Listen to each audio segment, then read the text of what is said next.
Thank you. Welcome, everyone. I hope everyone's having a good morning, a little rainy outside, but beyond that. So if we could just briefly go around, I like that it's a smaller room, especially with budgeting, because at the end we do have the worksheet that was given out that just kind of takes you through some of the overall things of the budget once we go through. And so we'll have time if you'd like to stay for the whole program where you can work on that a little bit, or if you do have specific questions for me, something very detailed, I will walk around and we'll kind of break that out. So a little more of a TA session, which is nice addition to this. But if you could just go around and state your name, what organization you're with, and then kind of if you have any background or red flags or anything with the budget, the reason you kind of came here for that. So if we could start right here. Crystal Krebs, I'm with the National Museum of Education, which is downstairs in town. We don't have an actual museum yet. It's an office with a lot of stuff. And I was brought forward to be the president and director. So hopefully I can learn to do that. Okay, great. Mary Ann Sandusky, with Coastal Foundation in Stowe, and I'm the business development director. Great.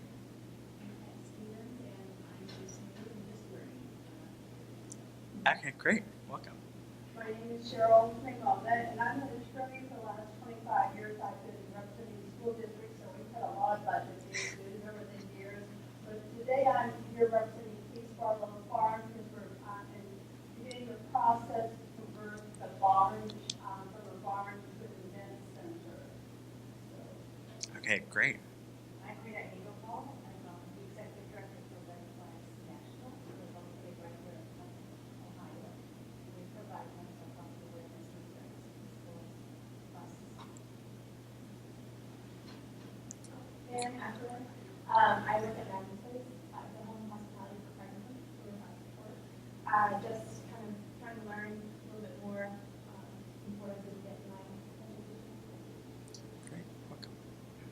I'm Lynn Dreger, and I'm on the startup Fringe route that works with schools to do gardens and integrate with the curriculum as well as other food system projects, like whether it be gardens or Entrepreneurial. And I worked for nonprofits for a long time, but it's all been on the job training. Okay. So it would be nice to actually get some training. And I've never been a development person, but I've always had to do some grant writing and starting work. Okay, great. Welcome. Scott Stusser with Cycling Schools is incorporated as one conference, so supply budgets for Okay, great. I'm Okay, stuck with the budgets. Scott, I'm the executive director at Akron Blind Center. We're a nonprofit that provides services, programs, resources, and classes for the blind and low vision community in Summit, Medina counties. Hi, my name is Nathan Jaros. I'm the founder of a nonprofit organization called Leadership Influence and Team Empowerment, LIGHT. It's a nonprofit organization designed to teach leadership skills to students in the high school, middle schools, to provide those leadership opportunities. And we're just starting out, and I'm here with budgeting to make sure that I know exactly what I'm doing, to make sure I'm getting the right funding for this program. Okay, great. Senator, I'm with the Yellow Creek Foundation, we're 501c3. We were formed to deal with the recurring flooding issues and damage in the Yellow Creek Basin, which is most of that. But it's complicated because it's a total of 9 communities, 2 of which are in the county. So we proceeded with a petition that's in court right now to form watershed reserve district. We're waiting to hear the court resolution, and we're in the process now, since we've been in place for a couple of years, to do some active fundraising and identify some specific projects to go get grants. Okay, great. My name is Louis. I'm with the Hungarian Club of Akron. So we have an aging population there. We need to transform our membership, a new membership in. So hopefully to learn something good here. Okay, great. So before we jump in, I'll just give a brief overview of Foundation Center and then a brief overview of myself, and then we'll get started. And so Foundation Center is an international nonprofit organization founded in the 1950s. We were actually founded by some of the largest foundations in the world, and that is because at that time, McCarthy and McCarthy era, people wondered what foundations were doing, and that is still wondered to this day. But we were founded to provide transparency. And what happened over the decades is now we have one of the largest databases for foundation funding. There's 140,000 foundations on it. It's called Foundation Directory Online Professional. You can access that database at this library and over 400 libraries in the United States. And so that provides you with a great match and a lot of the research that we talk about in our other classes. And 60% of the foundations on that database do not have websites. 90% of foundations in the United States do not have websites. They're not required to. And so Foundation Center is in 5 locations. We're headquartered in New York City with over 150 employees. That's where the bulk of our research and information comes from. We're in Washington, D.C., Atlanta, Georgia, San Francisco, and then in Cleveland. And people always ask, why Cleveland? I say, why not? But Cleveland is actually a ranked city in philanthropy, and it is a hub for philanthropy. There's a lot of strategic philanthropy that happens there. But if you also know the Cleveland Foundation, which is the world's first community foundation, and they are still ranked in the top 5 of community foundations with $2.4 billion in assets. So they're still a great resource, and there are a lot of foundations in Cleveland, a lot of older money as well. In the building that I work in, there's over 30 foundations in that building alone. And so then a little bit about me. Why am I teaching this class? So I'm Brian Schultz, our Community Outreach Manager. So I oversee 13 states within our region. And I kind of fell into philanthropy, much like a lot of people. But specifically for budgets and budgeting and projects and then overall budgets for nonprofits. I had the honor of sitting in over a 6-hour course with 400 family funders, and we went over the budgets and we went over budgets that were presented from nonprofits, and we had CPAs and accountants in the room, even a lawyer, and so a lot of questions, and that kind of also showed that even for funders and with especially the range of family foundations, that everyone's perception of what a budget should look like can be a little bit different. And that's why in this process we'll also talk about narrative budgets, which is very important to narrate your budget as well. And then I will also say that I work with a family collaborative in Cleveland of local family funders who do joint site visits and go around and talk strategically. There's about 25 family funders in that collaborative. And then I am on the Basic Needs Funding Committee for United Way of Greater Cleveland. And we just went through the process of reviewing grants and reviewing budgets. And so it was very interesting as well to see that side of it and what was presented and what was not. And so a lot of this might seem like common sense. However, being on the other side of it as well and looking at budgets, it's not always. And I will say, even with very large nonprofits, sometimes a lot of information is missing that should be included. And so we'll talk a little bit about that as well. And feel free if you have questions. I'm an informal presenter. We're a small group. Happy to learn with each other and go through that. They're very, very specific questions. I might hold it till the end when we have some time where I can go around and talk to you or give you my card. And then, of course, the great thing about being at Foundation Center is if I don't know something, I'm happy to find someone within our organization who does. And we all have different specialties, so someone will know your answer, hopefully.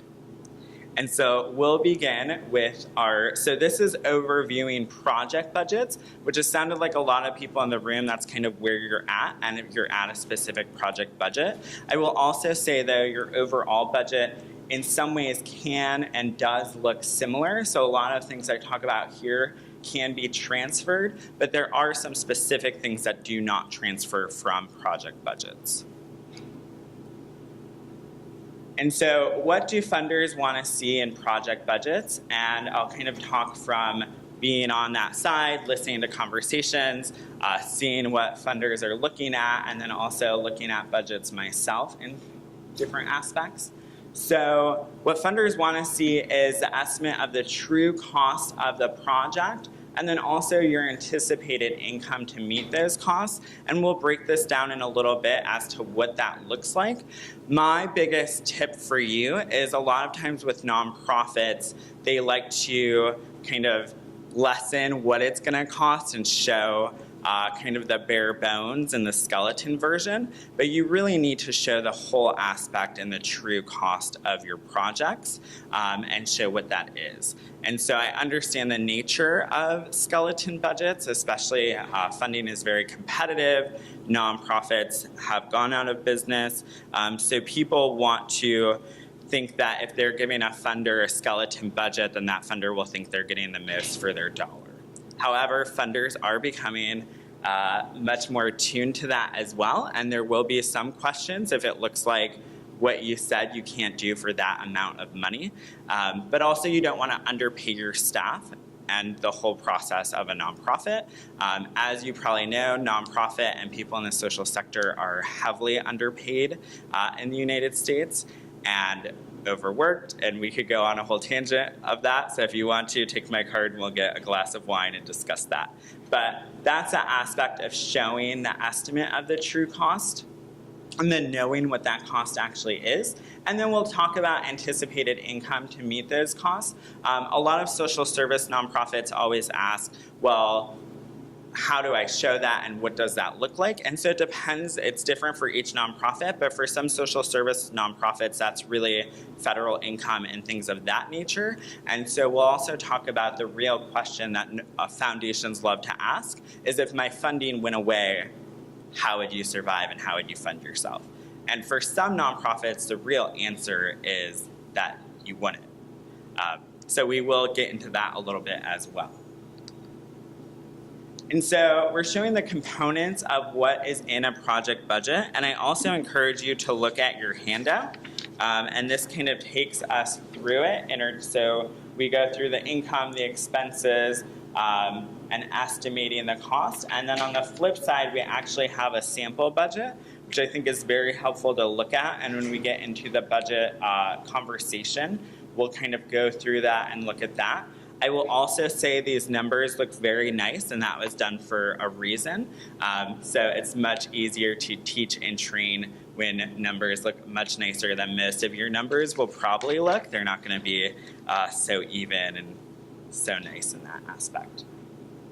And so for income, what funders are really looking at is grants and contributions. So where else is that money coming from? What other funders? Earned income. So do you have any earned income? Some nonprofits are very lucky to have a lot of earned income, and some nonprofits do not. And how earned income is looked at is differently depending on what type of nonprofit you are. Again, it is viewed, if you're getting paid for services from the federal government, that is a type of earned income. And as we all know, in the next few years, federal funding is being drastically cut. So I think budgets are even more important to show where that money is coming from, where it's not coming from, and in some portions, a narrative budget, and we'll talk about that, how you would narrate that. So if in the last year you had a numerous amount of earned income from the federal government paying for services, but this year you know that that is drastically disappearing, then you would narrate that at the bottom, and it would match that line number. So we'll talk a little bit about that as well, because you want funders to be aware and to be on that level. And then fees for services and sale of goods. So those are all kind of in the earned income. So I don't know if people could guess what some great nonprofits at getting earned income are, but one of them I'll say is the Girl Scouts. We're in the season of selling cookies. So they have a lot of earned income from that, and that supports the rest of their services. So for some nonprofits, there's a really great kind of additional thing they can do, and then for other nonprofits, it doesn't make as much sense. I will say for Foundation Center, we're very lucky to have earned income, and that is our databases. And that brings in about half of our operating budget per year. And so we are lucky in that aspect. And then expenses. So we'll look at expenses, direct costs, personnel, non-personnel, and indirect costs. So the biggest thing we see nonprofits making mistakes on in the budget is actually with personnel and non-personnel and how that is done, and then also with indirect costs and overhead. And so that is another big mistake we see, and you want to show your overhead and those indirect costs. There's a different way to talk about it as well.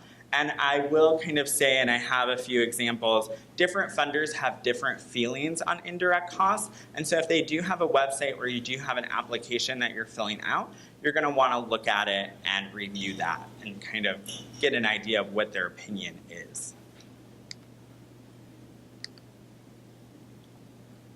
And so if you know your project, you can plan your budget. So the other big thing we're seeing as well is that there are budgets that are done. They may look beautiful, they may not look beautiful. But if you don't know how much or what your actual project is and the intricacies of that, then your budget will not match up as much. You might leave major things out. It might not make as much sense. And so as I talked about in our previous class, if you were there on proposal writing, that funders either usually look at the executive summary first or they look at the budget first. And so about 60% of funders look at the executive summary of a proposal first, and 40% look at the budget before they look at anything else. There can be a few reasons for that. One is that the funder might want to see if you're requesting an amount that makes sense to them or that they can actually fund. Some funders only can fund $5,000, $10,000, $1,000 grants, or some funders, especially corporate funders, usually do very large gifts. And so if it looks like you're not a match in that way, then they might move on. The other thing, as the president of Foundation Center likes to say, and I've seen him sit in classes, he used to be a director of the Ford Foundation, and then he also ran a family foundation in Switzerland. And so he said he looked at the budget first. And he is a numbers person. I would probably look at the executive summary first. But in his mind, the budget should tell the story of the whole proposal. And so without anything else, with the budget, you should be able to look through, look at the numbers, but also that's why the narrative is so important at the end of your budget, because it should tell the story of what you're trying to fund. So it will either tell the overall story of your organization, or if it's a project budget, it will tell the overall story of that specific project. And if there are a lot of gaps or it doesn't make sense, then that's where it's harder to read and harder to get into.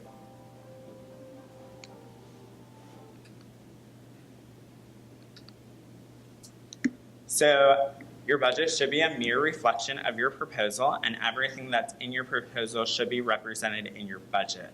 And that might seem like common sense. However, I've seen many budgets that do not mirror and do not represent that.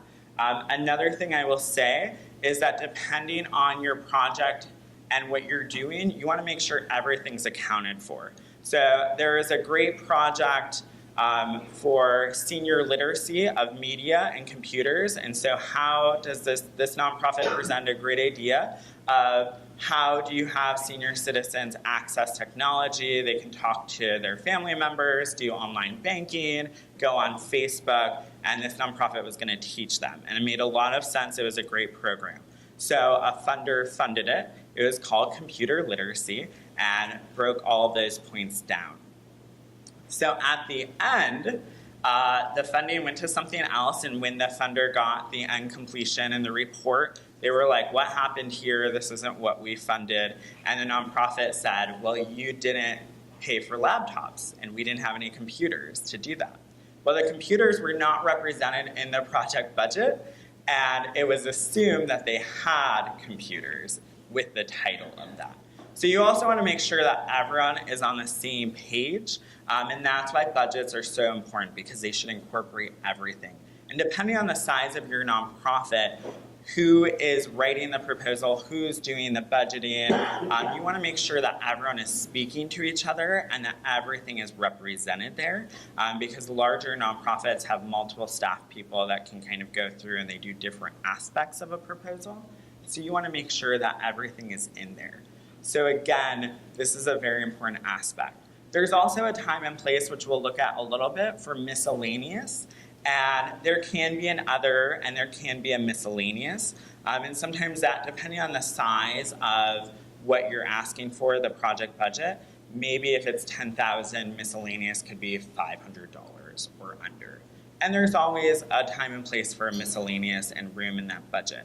However, something I have seen, and I've seen it very recently, is miscellaneous should never be $200,000, $50,000.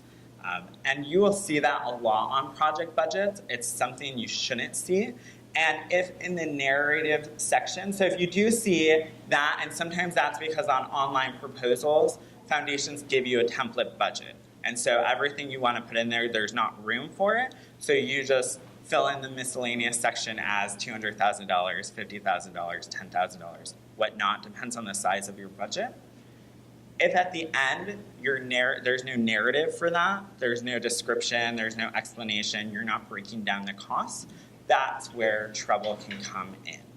And sometimes funders will come back to you, they'll ask questions, they'll send you emails, they'll call you, they might move on. In other aspects, there are certain times where they cannot come back and ask you questions. So those are the United Ways and other funding sources of the world. In that process, it might not allow for them to come back and ask you questions once that's submitted. So you want to make sure that you're being very clear. And again, I bring that up because I see it a lot, and it is very common where people put large amounts of money into miscellaneous. So not to scare people from using miscellaneous, there's always a time and place to have a little bit of miscellaneous, and I think it's very helpful in a budget because sometimes there are things you didn't account for, and you can put it in there. But if it's a very large amount of your overall budget or of your overall nonprofit operating cost, then that's where things get a little red flags. Yeah?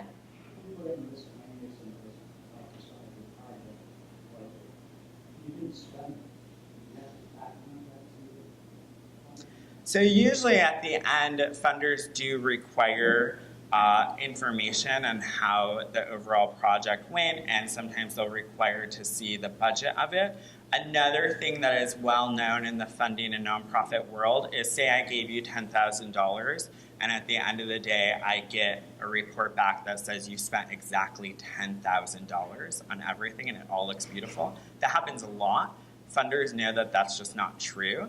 And I think nonprofits know that too. So sometimes you actually spend more money and sometimes you spend less money, but you're showing that beautiful accounting that just did not happen. So the thing that is happening with that conversation is some funders, if it's under $10,000, if it's under 15, 20, it really depends on the size of the foundation, they're getting rid of those requirements because they're trusting you, they're giving you the money, they liked your overall idea, the budget made sense. They don't want to see a narrative at the end that is just not true, and some of them think it's a time waste. Now, other foundations do not agree with that, but overall, if there's, depending on the size of the budget, if there's $500 left, $1,000 left, if it's under 5%, under 3%, usually there won't be a question, they won't ask for it back. Again, funders differ drastically, and there are over 3,800 foundations in Ohio. So anything I say, there's always an example of the opposite happening, but overall, that is kind of what you can expect as well. But good question. And then how will you know how much my project costs? So this is where Google is great and comes into play. So we say best practice is researching 3 estimates, and you can easily do that on Google. So depending if for a project you are buying equipment or you're paying for different things, you can research that. Collecting and documenting each quote, usually that's up to you. Funders won't normally request that. It really depends on the item. And then you choose the estimate that is most reasonable and appropriate for the project. So I say don't buy the cheapest thing in the room or the cheapest thing on the internet. Usually with nonprofits, we use our items over and over again, and we'd like them to last. So probably don't buy the most expensive one, but you want to buy something that is going to last and that is of quality. And this is where another narrative would be really important. So maybe I am requesting 5 laptops in my budget. I want to buy 5 laptops. And it comes out to be $8,000 and a funder or more. And a funder asks, why is that so high or expensive? I just bought a laptop for $300. And maybe you're buying Mac products or Apple products. And that is because you have a graphic design or whatever you're doing in that project, and you actually need that type of technology. And so you would just narrate that at the bottom. And for some funders, it would make a lot of sense. For others, they might say, we don't care, buy the Dell. But it really depends. And it also depends on who you're applying to, and that's where the research is very important.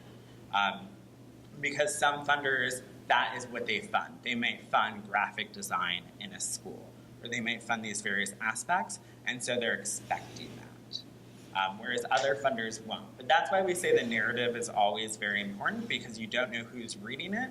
And at some large foundations, the process is your proposal will go to the program officer, they'll review it, approve it, it might go to their program director, they'll review it, and then it might come back to the program officer to make into 3 paragraphs. And then those 3 paragraphs may go on to the Board of Trustees. So even if your program officer is an expert in your area, or they know your organization very well, you want to make sure that you're not only writing your budget, but you're writing your proposal in a way that anyone could read it and fund it, because sometimes the people with the final decision making might not know anything about you, and they might want a connection to some of the budget aspects, and that's what they're going to be reviewing.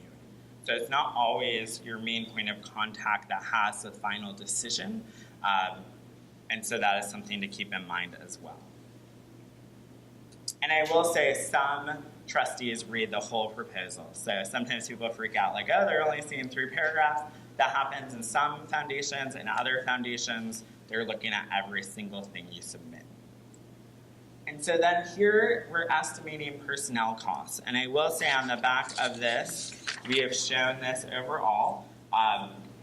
And this estimating personnel costs would be very similar depending on how you're submitting. So a project budget is showing a specific percentage of time, but also if you're submitting an overall budget and you're putting in staff, then it would show their time as well. It really depends on what you're submitting and how you're making that conversation happen. And so executive director, who are all the individuals working on this project? And that's where we see sometimes nonprofits run into a little conundrum where they're not thinking about all of the time that everyone is putting in and what aspect of that time is going in. So for some projects, executive directors might not be doing anything, and that's important to note, and you wouldn't include them. But for other projects, their time will be put in there. And for some nonprofits, project budgets are all they submit, and it all comes out usually at the end, and that's why when we talk about overhead, that will be very important. Other nonprofits submit operating budgets, they're submitting overall requests, and so that looks a little bit different, but that's why accounting for everyone's time is very important in this. And then how much time will they be dedicating to the project? So we see in our example budget that the executive director only sits at 10% of that. The program director, however, is 100%. So it's their whole salary, and that's because it could be their whole job. That's what they're overseeing. And so you would account for their whole salary. And then we have program assistant is 50% of their job, so maybe they're working between 2 projects. And then we have tutors at 25%, 2 of them. And so we show you how we account for that and what the percentage is. And so what are the amounts for those salaries and wages? And there's also a fear sometimes where people say, well, what if they think we're making too much money? In my personal opinion, that rarely happens. It just doesn't. They're not going to tell you you're not making enough and they want to give you more money to pay you more. But usually if it looks fair, and there are national averages, and you can go to the independent sector's website look at those. A lot of libraries have nonprofit where they do the surveys and studies, and you can actually look at average salaries. And so you can look at that and make sure if that's what you're worried about, that it all matches up. But again, that's a question I get a lot. There's not a huge fear that a funder is going to think you're overpaid, in my opinion. And then something you really want to account for is the fringe benefit rate. And in a lot of budgets, I see this left off, and this is very important because I hope that your nonprofit organization is paying benefits, and be that healthcare, retirement, that money is coming from somewhere, and so it's considered a fringe benefit rate because it's not the direct salary. And so you want to make sure you account for that. And we show on our sample budget 11%. Some funders will tell you how much they want that fringe benefit to look like, and they may say 10%, 9%, 8%. It rarely hovers above 15%, so you want to make sure and you want to look at that. The other nice thing about the internet nowadays is independent sector and other websites, you can actually calculate fringe benefit rates. And so you would put in all the information that's in this budget, and you would put in salaries, and it would calculate based on what percentage you're putting in, so 11%, what your fringe benefit rate should be. And so your subtotal in this budget is all of the salaries we have counted for based on the percentage, and then we account for our fringe benefit rate, and then we put our personnel total all together. Are there any questions on the fringe benefit rate? Yes. How can the foundation determine what you should put there? Because I used to work for a large organization, they told us what the fringe benefit rate was. Yeah. That we should use, our employer, because that's what they have to pay. So I was surprised to hear you say some foundations will tell you. So what they want you to use doesn't fit. Like maybe it's less, Pay. then your organization is eating those costs from somewhere else. And that's what I'll say. Is that the foundation would have to tell you what the benefit rate is? Is that very important? It's not, a lot of them like use around 11%. There's kind of a national average. If it's really high, they may come back and have questions. I've never seen like a huge kind of back and forth based on that, but sometimes there could be questions on why it's that high, what that looks like, what you're presenting. But I will say the reality is in the funding world, there are power dynamics whether we like it or not. So at the end of the day, they are funding you. What that looks like over government funding and private funding is different. So sometimes government funding has very specific requirements and those have to be used.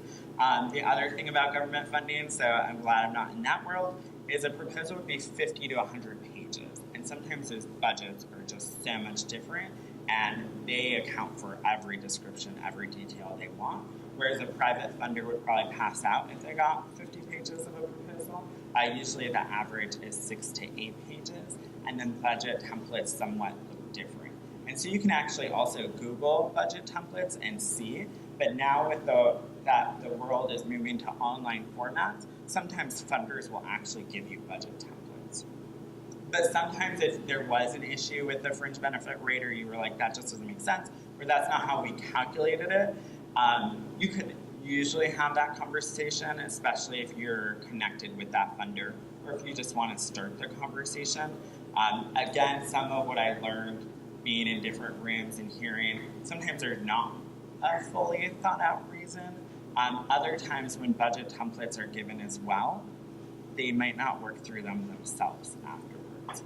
And so what might be missing, which is why sometimes miscellaneous and other things come up so big, is because they just didn't think of it when they put that budget template in. So that's something to think about. I would say it's not usually the biggest problem you're going to have, but there is a different thing. There is, and you can read a lot about it in articles, that if a fringe rate went over a certain percentage or overall operating expenses go over a certain percentage or really high, funders will red flag that.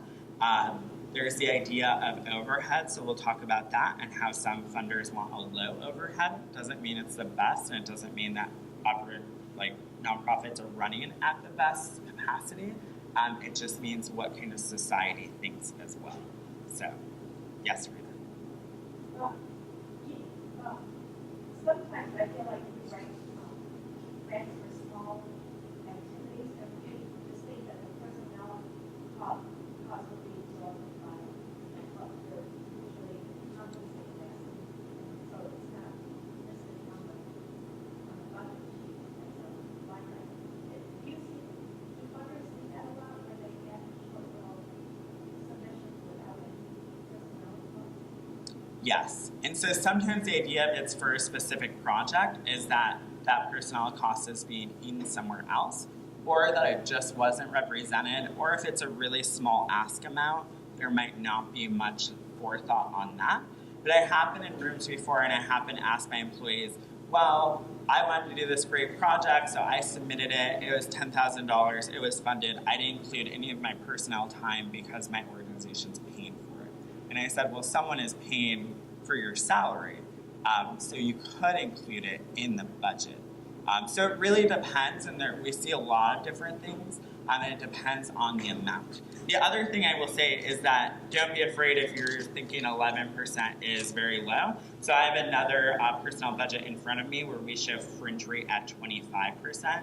Usually it wouldn't go higher than that, but they do vary, and sometimes it is your organization kind of making that what they think that is.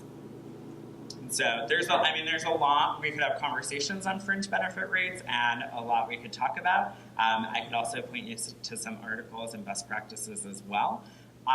Fringe benefit is not something I see huge fights or arguments over. Overhead, which we'll get to, is something I see a lot of discussion over.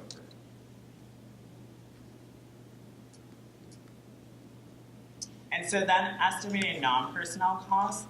So for consultants in this little line item, who are the other people working on this project? So do we have consultants? Do we have interns? Are we paying them? Those different discussions. And so for a consultant, would you pay benefits? No. You would not pay a fringe benefit rate for a consultant. So a budget, if it shows a consultant, should never show a fringe benefit rate. I have seen some budgets that do, and that will be a huge red flag because you pay consultants an overall fee and you're not paying their fringe benefit rates. You're not paying for benefits, which is sometimes why consultant rates are much higher because they're accounting for all of that. And then another question I get is, will a funder freak out about the cost of the consultant? Well, it depends. And it depends on the type of organization you are, the size of organization you are, but overall, funders use consultants as well, and so they might know the average cost, and that also changes by geography as well. So if you're a consultant in New York City or San Francisco, that price will probably look different. And some nonprofits will use national consultants, and that will look different. And then also, if you're an experienced consultant, all of that, rates and ranges vary, and then how much are they actually working on that project. But just to note, you would never pay a fringe benefit rate for a consultant. And then travel, what would this include? So this is something you want to think about if it's a project budget that you're putting in, and maybe part of that project budget includes you traveling to a conference, learning, professional development. Maybe it includes that you're presenting at a national conference and a funder is very interested in that, so you're including your travel. Or it could be that you are actually training and going around or doing whatnot. But you just want to make sure that in each of these things you are accounting for everything in that. So maybe you're going to this national conference, you've accounted for a hotel and how you're going to get there and all those other things, but you forgot who's going to pay for your meals. And so if that wasn't included in the budget and there's not any budget for that, then it's you or it's your organization. So that's why we say it's very important to go through each budget item and just make sure that you have included everything. And then we have program equipment, program space and rent, and program evaluation. And so another thing we talk a lot about in writing a proposal is that some funders love evaluation and they love program evaluation. And so they might come back to you and say, I want to fund this, but I also want you to evaluate it in this way, and that way, that you did not include in how you were going to evaluate it. And so you want to make sure before you're super excited that they're going to fund you, that you do a little research, and first of all, you know you have the capacity to do that type of evaluation, but second of all, you know the cost of that evaluation. So sometimes you can come back and say, this is what we can do based on our capacity and based on the staff expertise. We can't do everything you're asking for, or if you want everything you're asking for, this is the amount of money, extra money it would take. Because some evaluation requires specialists or requires a lot of time. And sometimes funders, when they want to nationally replicate a program or they're very interested in an idea, they will come back to you and say, we're giving you an extra $20,000 or an extra blanket amount for evaluation. Sometimes they won't, and they'll just ask for all the things they want. So you want to make sure that you're doing the research on that as well. And then what we'll talk about when we talk about in-kinding, this is another thing that's left off a lot on budgets, is that if program space is in-kinded to you, you want to make sure that shows up in your budget. And you're showing it as that was in-kinded and that's part of the budget. Because space can cost a lot of money depending. So if you're doing a big program somewhere or a library is giving you their space for free, you want to account how much that would actually normally cost you. And so that's something we'll talk about a little bit. Also, volunteers is something we'll talk about.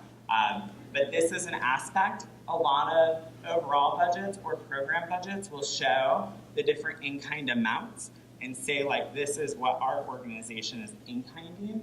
And sometimes organizations will in-kind employees to certain projects. So if it is a smaller project and you're not including personnel, in your budget description, you should say, like, we're in-kinding that time for this project because we believe it. Yes?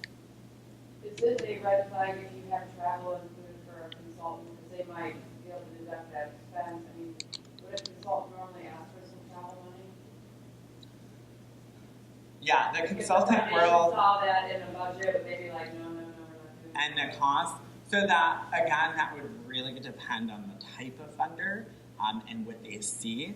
And some funders will say on their websites, like, we don't pay consulting costs, we don't pay for technology, we don't pay for this. It doesn't mean you wouldn't show all of that in your budget to them. It just means that in your narrative, you would make sure for every point they said they didn't pay for, that you would say this is not coming out of your grant money.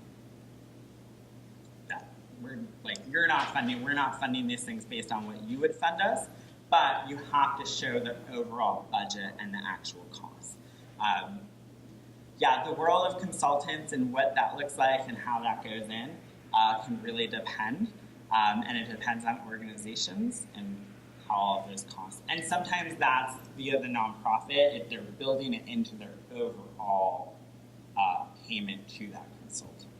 So it looks a little different. The other thing where personnel and different things, you really won't see them in project budgets, and that can be a problem for nonprofits that only do project budgets, is you usually won't see like administrative staff, grant rating staff, things like that, because they usually don't fit into a project. And so that would either have to be an overall cost. Some funders now are doing specific grants for that type of capacity, and so that is something you can look at. Community foundations and some other foundations are finding that if you have a grant writer and you have that capacity development staff, if you have an administrative assistant and you make the argument for why, they may fund that as just one grant with all of that included. So that's something to think about. Doesn't mean they're going to fund it at a super high level. I have seen job descriptions for full-time development directors, $14 an hour, generously funded by so-and-so, but it's a full-time gig. And so what you want to think about that But it does mean that you can make those specific requests as well. That can also be based on your nonprofit, the size, the relationship with the funder.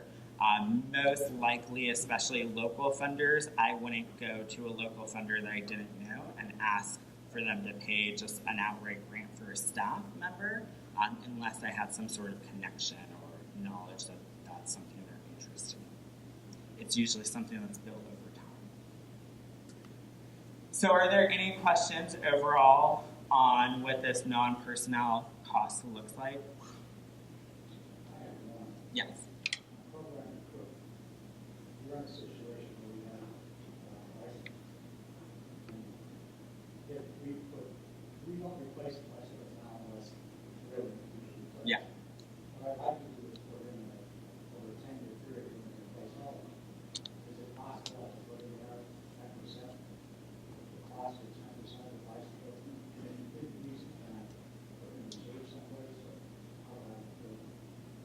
So that would be very important in a narrative of the replacement.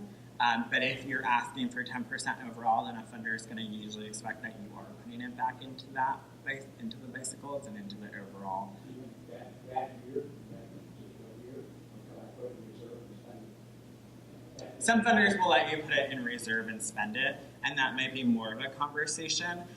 Again, it really depends, because a local smaller family foundation might just be like, hey, this looks great, yes, yes, yes. And a bigger foundation with a lot of staff might say, hey, I have some questions about this, which might just result in a phone call or an email conversation, and they may just tell you how they want that to look then. They may be fine with it, but they might want it in a different aspect of your budget. So it really depends, especially with budgets. What I find a lot is that funders might come back and say, we wanted this in this way, or we wanted it shown up here, where they may never come back, they just might not fund you. But internally, sometimes it really is just because they want to see it a different way. So, I mean, it's hard, like, sometimes you just can't get around that.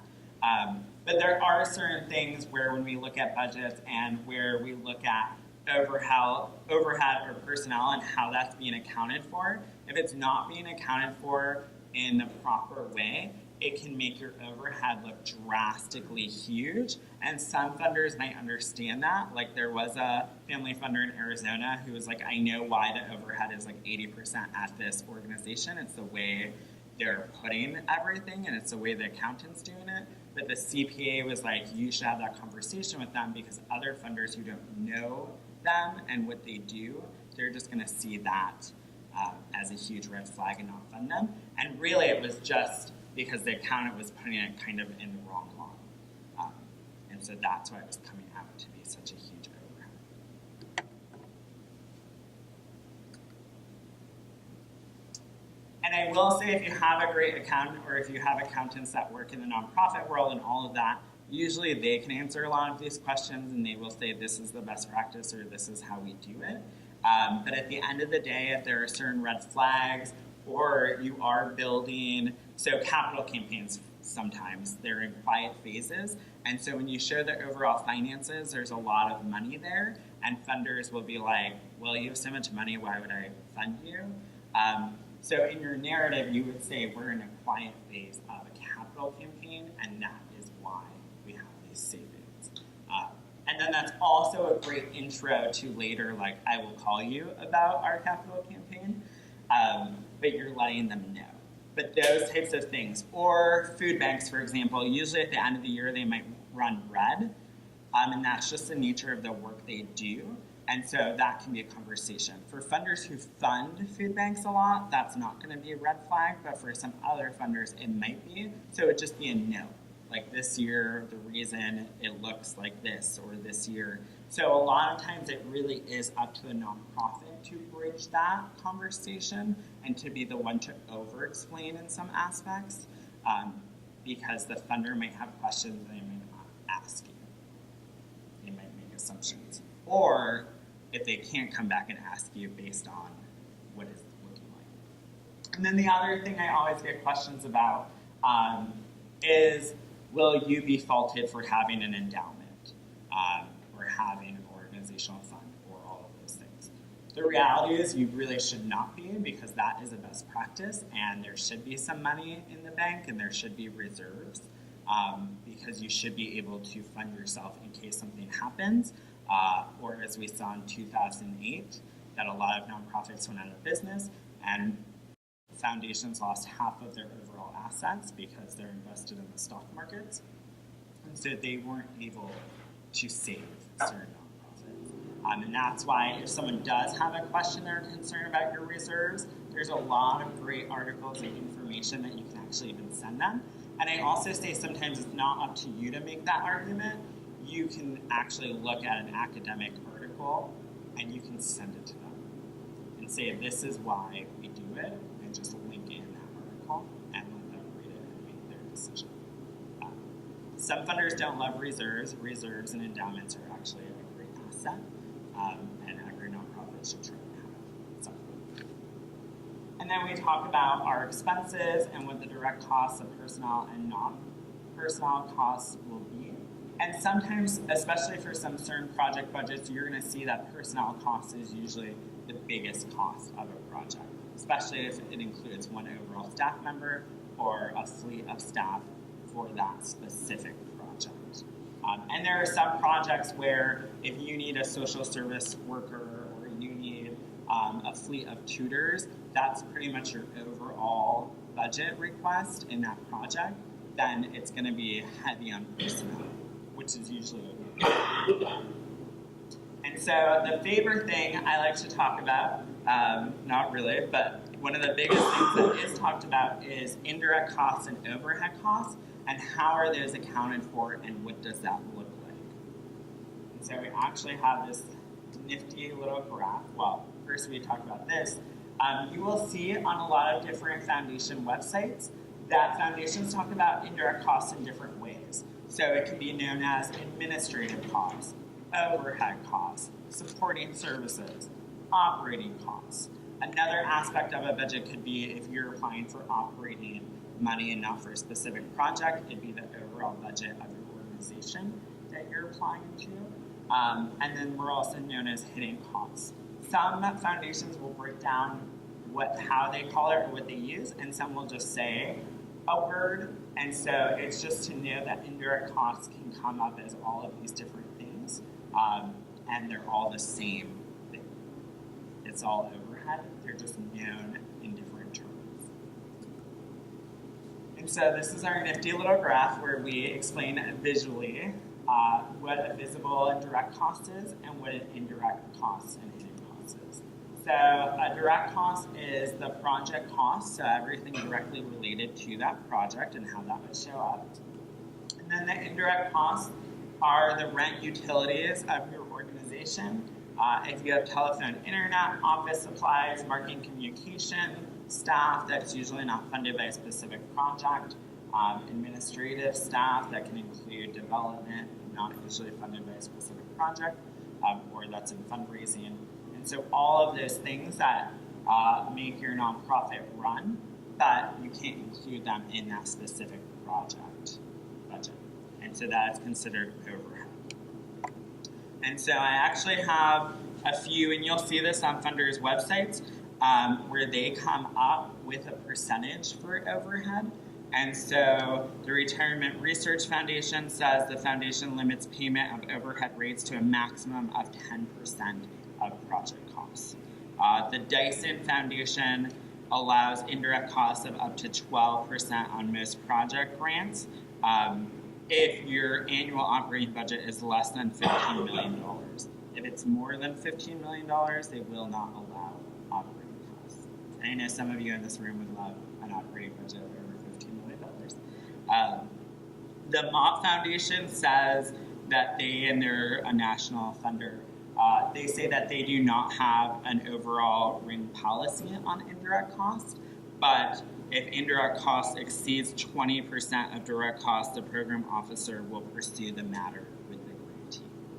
And so I would say what we find for indirect costs and overhead, if you can get 20% as the rate, that is amazing and great, and congratulations. The rate can go anywhere from, as we saw with the Research Foundation, 10% to 18% to 20%. And a lot of what I see is 15%, 18%, and then 20% if you can get it. When I was in the room with all of those funders, and these were just funders from every region, the question was asked by the CPA, what is your indirect rate and why? And so people said 15%, 13%, 16%, 19%. And when asked why, most of them said, we don't know. Either that was just a great number we came up with, it's something historically that has been our number. And something to note, and that was exciting for me in the room, is that the CPA and the accountants encouraged higher overhead rates and to really look at that. And so that's something that we're seeing is changing. I will actually say that this is where you see more of an argument than with fringe benefit rate. There are some foundations who say they do not fund overhead, and they do not want it included in your project budget. Yes? The marketing and communications be included in the direct cost of a program? Like if outreach, marketing, communications is a really essential piece for making this project successful and happen, especially in some beginning phase. Yes. Then it would be. Yes. Then it could be included and So would be. it wouldn't have to be as a consultant, would it? It could just be a marketing and communications line item in direct costs? Yes. And so I would say a lot of budgets I see, like marketing, might be $500, $1,000, depending on what the overall budget is. The only, when it gets higher, that's where you need to have more of a narrative of why. Again, because some funders would just understand, like, oh, this project costs for it. Others might not make that understanding, so you'd have to kind of explain it. And then that depends, because there are nonprofits where their whole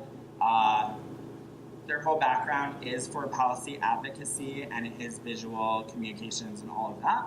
And so most of their budget line items are going to be all marketing, and that will make sense to most of those funders. But for other projects, yes, you can include marketing. I think this is looking at more like full marketing staff and things like that. That may not always be able to be included, but for some projects, there's a lot of marketing. Like if you know, I've been involved in putting on some I think often for programming staff, you forget, like, oh, whoops, we need some marketing people.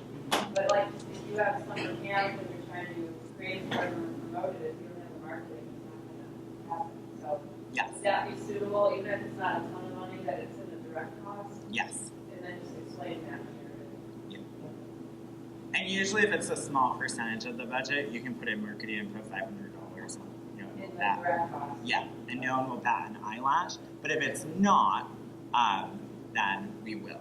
But the other thing is sometimes for direct projects, maybe the marketing isn't including other marketing things for your overall nonprofit that you'll need.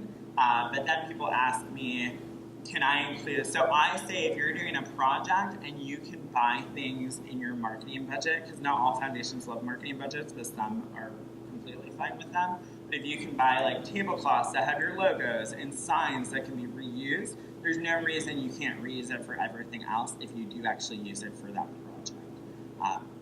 And that's a question we get a lot, and funders are actually more than okay with that because they'd love for you to utilize their grant dollars in that way. And funders also know that some funders love marketing and love different aspects, and other funders just do not. My personal opinion with overhead is if a funder says they do not fund overhead at all, I would take a double look at if you want a relationship with that funder, because they're discounting everything else and the cost that it takes to run a nonprofit. But there are some funders that just do not fund overhead, and so that's a conversation that we could have as well.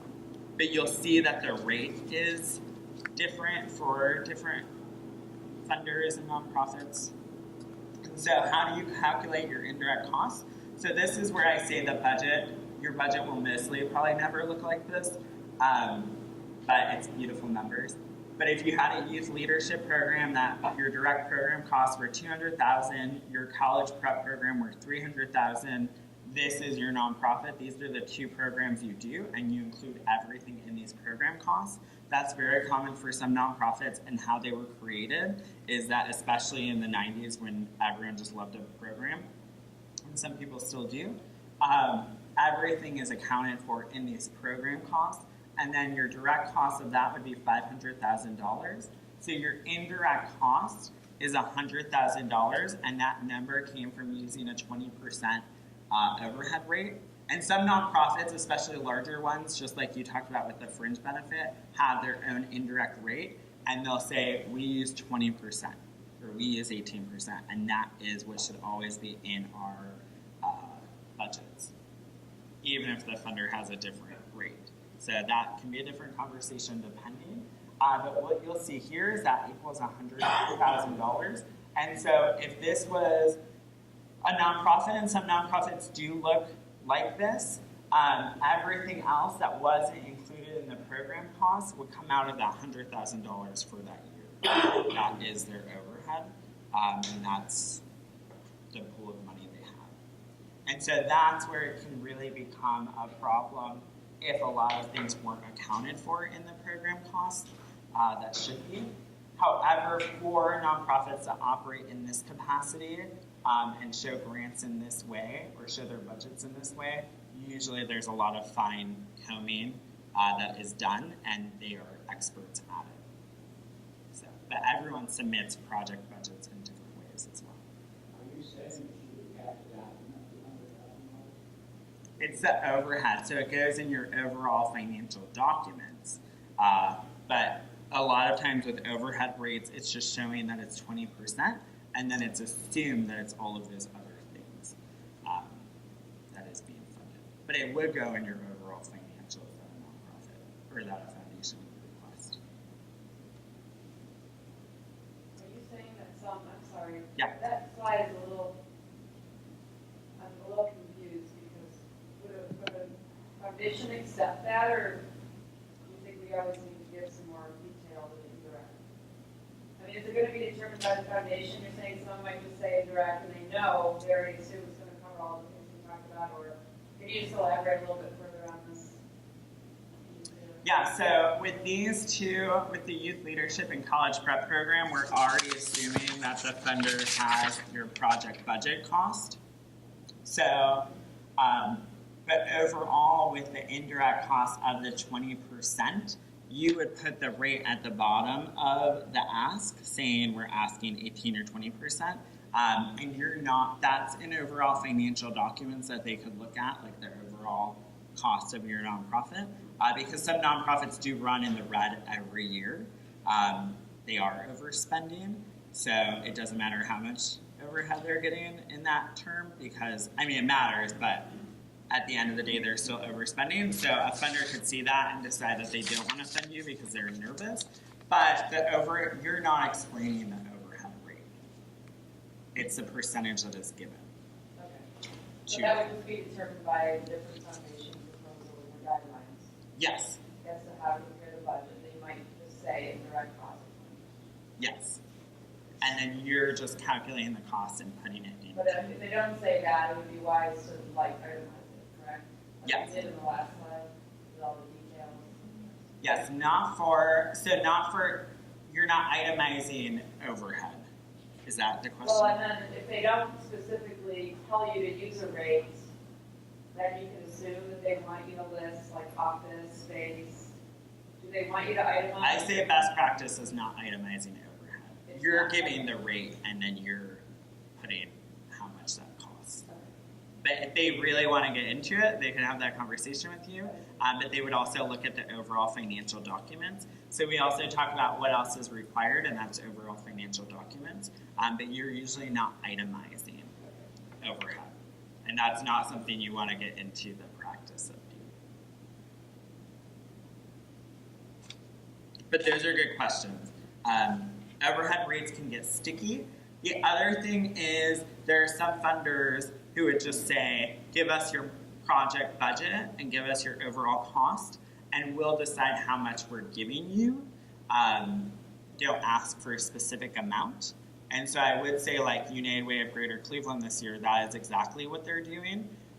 They told nonprofits not to ask for a specific amount, to just show everything of that project cost. And then they also said, show us what you still need, but we decide if we're funding you on the amount that you're getting. They have a new algorithm that also might add additional money depending on gaps in funding. So, for example, a nonprofit could say that they really only need $8,000 for that project. They might, bless you, they might get $15,000 based on the algorithm and the funding. And then that specific funder would say, we want you to use that additional money for these types of buckets. But you decide what you're using it for. So it is changing, and every funder is different, so you might get a headache. But those types of discussions, the Ford Foundation, now when they give a grant, 45% of each grant they give is general operating, and you decide what you do with it, and they do not question that. That's new, they just made that decision a few years ago, and that is trickling down into other foundations in the foundation world. Whereas Hewlett-Packard went the opposite way, and they're investing directly in few organizations, giving a lot of money, being very specific about what is being funded. And so we're seeing philanthropy diverging, but those types of practices by some of the largest foundations end up trickling down even to local foundations. And so these would be the overall components of your project budget. And then showing your income. So this is where a funder might give you the template and say, show your income. And this is what they're giving you. And so federated giving programs, now I'm seeing them more lumped into foundations, but those are like the United Ways and other things of that nature. And then you would show the contributions. And then earned income would be events, publications, products, any fees, if you have membership dues. And then in-kind support is very important. So this is something we see left out of a lot. And so you want to add your in-kind contributions. And this is where independent social sector actually tells you how much a volunteer's time is worth in each geography. And so you can actually put in a state or a zip code, and it will tell you what they're valued at. And usually people are very surprised at the value of a volunteer, but the national average is around $22. It might be higher than that. $24. Independent sector. There's other ones that show you that too. That will show you. What? Okay, 22 in Ohio. Because I'm just this really small startup, if you have some board members who are doing some in-kind work, like graphic design, for example, is that like at the motive of that, you know what I'm saying, or is it just supposed to be implied that it's like a board member doing what they're supposed to do? That can depend on how you're making the argument and where that's shown, but especially, I mean, even funders in your overall budget will ask for like, what is your board contribution? Some want to see specific amounts, and some just want to know that your board is giving 100%. So that is changing. So if it's work of that, I do agree that it's an in-kind contribution, but there's probably some articles and different things you could read in that nature. And so, yeah, I mean, when you get into boards, that gets into a whole different conversation and world, and different headaches or happiness that you can go. But usually boards have specific requirements, nonprofits do, for their boards and what is expected. And then funders know too, like if that's a working board or if that's a name board. And the difference between that as a working board could be where they're all doing a lot of work. And a name board is their CEOs and executives, and sometimes that's just they're giving major contributions to the organization. So it's very dependent on what that looks like. For startups, it's gonna look a little bit different, and the conversation's gonna be a little bit different. And for some funders, you're gonna have to bridge that conversation, whereas other funders, such as we have some very large entrepreneurship funders in this community, you might not have to bridge it as much. There's a point you made about that. Yep. The same website also says that you wouldn't use your volunteers as any kind of contributions unless they are doing a specific specialized job. Okay. Or just they're doing sweeping the floors. Yeah.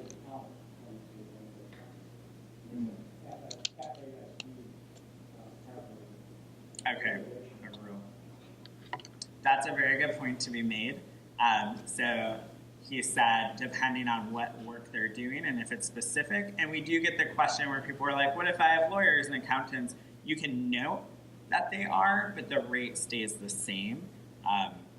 And that is how it's looked at. What we see more and more is that people just aren't accounting for volunteers at all, and they're not accounting for in-kind contributions such as space that they're getting, computers, laptops, all those things.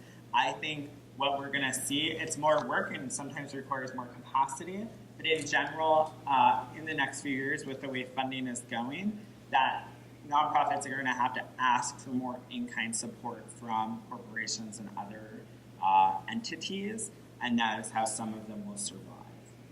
So the question is, how do you value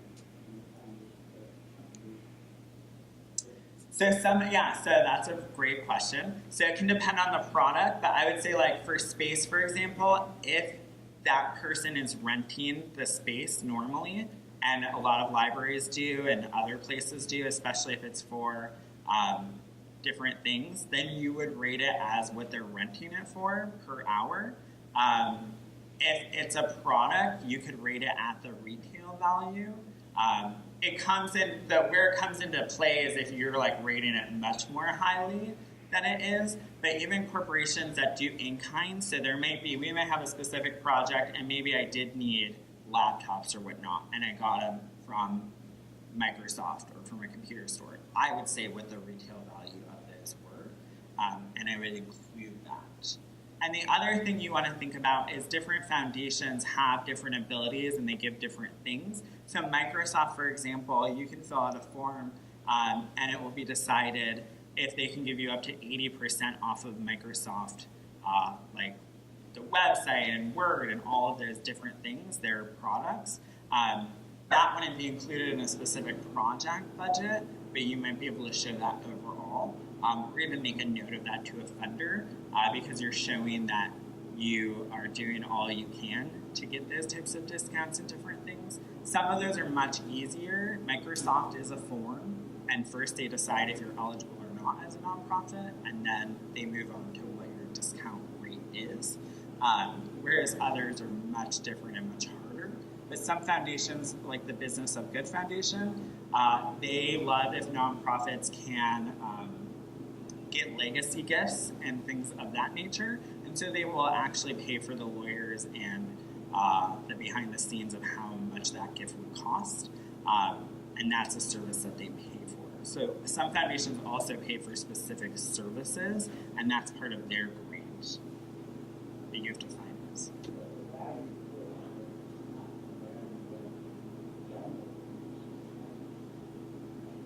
Yeah.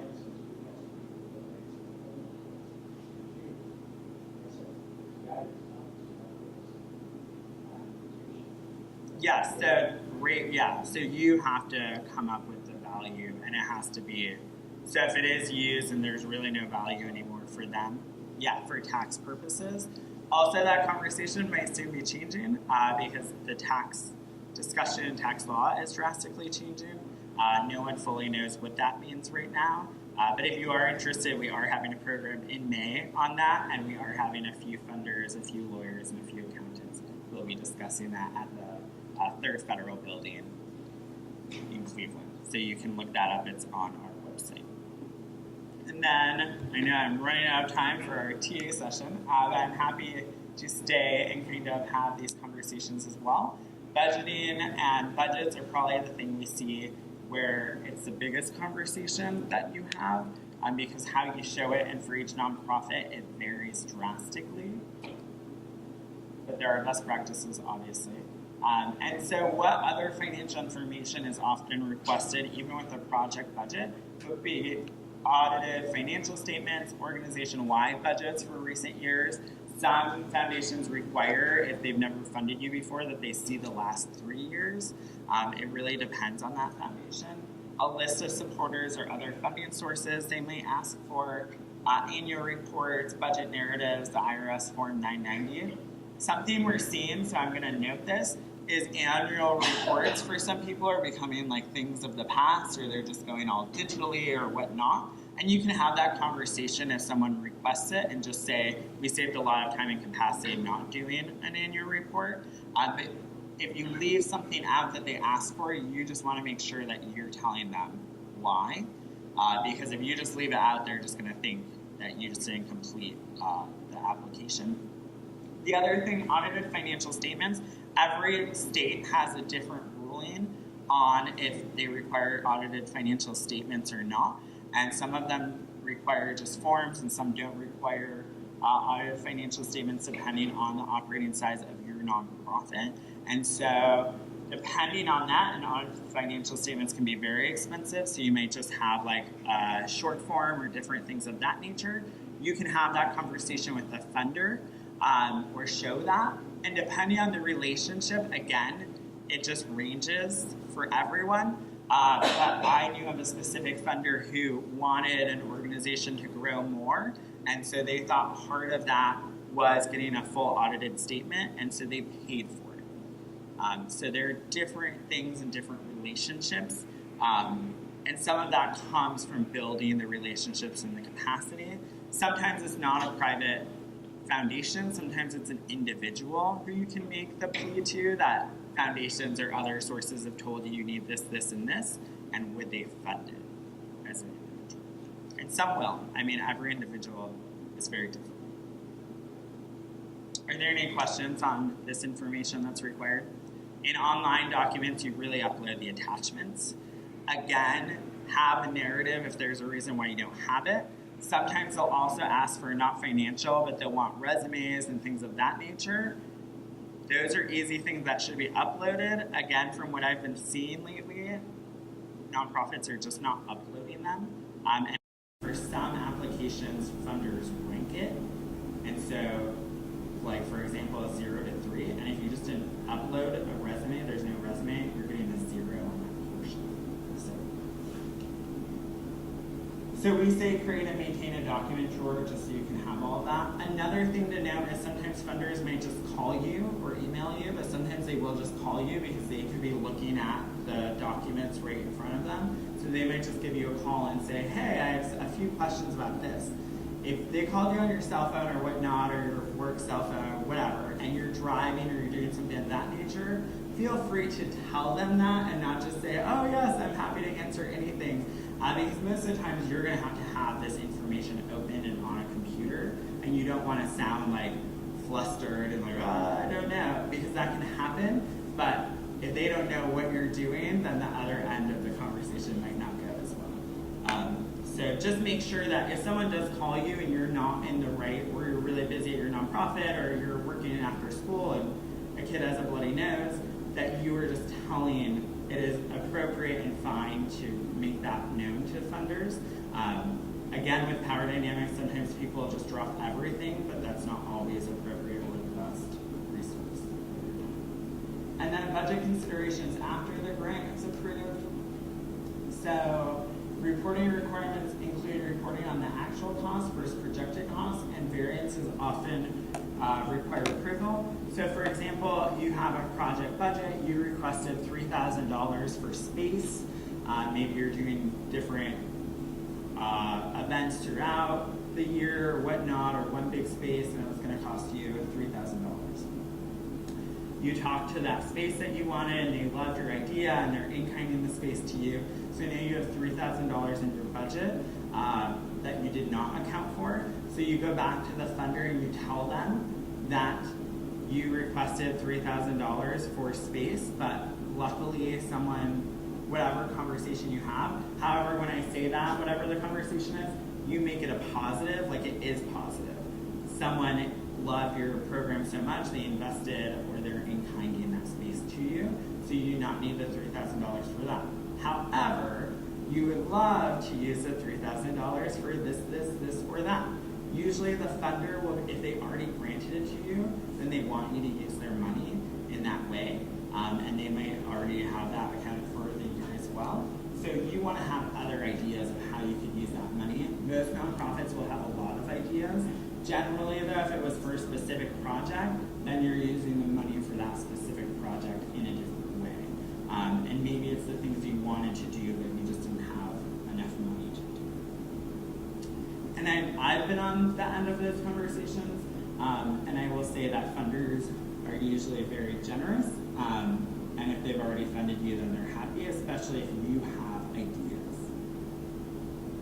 But again, don't spend their money in different ways without having that conversation, that's where the end conversation does not resolve very well, and that's where the relationship can be ruined. There is a nonprofit who is going to get over $1 million gift from a foundation in installments, but based on federal regulations and other things, what they initially had planned to do was just no longer possible. It would have cost so much more money. And so they halted it. They told the funder that. The funder halted their payments and actually said to freeze the first payment they'd given them. But then they came back with a different idea of what they were going to do with this space and how they were going to build it based on new federal regulations. And the funder liked it even more. They said this is actually fits more in our wheelhouse, and we're going to give you an extra $1 million. That was a great conversation happen. It happened in Cleveland. However, that's also because the conversation was had throughout, because part of that conversation was, you're a great partner. You told us everything. You froze our money when we asked you to. And so that is why that relationship worked that way. If they just spent the money on something else, which you sometimes see, then the relationship would have worked in the opposite way. And usually you do sign contracts, and I'm seeing this more and more, even if you don't know it when you take that money, and sometimes it's written in there, and funders can actually take the money back. And you can read about it. Some funders have actually required legal action against things they didn't think were appropriate with their gifts. And so that's not a world you want to get into. And then our key takeaways: know your project thoroughly, estimate all the direct costs, include a percentage for indirect costs, and estimate all possible income. So again, I gave you the exercise, and I thought I was going to have so much time, but I'm actually a minute over. But I'm happy to work through with anyone, or I do have my card, or my email is bss@foundationcenter.org. You can also find me on our website, but it's bss@foundationcenter.org. Feel free to email me. You can call me too. I'm much more accessible by email. I'm happy to set up times to talk to people. I do come out to Hudson and Akron area, so we can also meet around here. I'll let you know what my schedule is.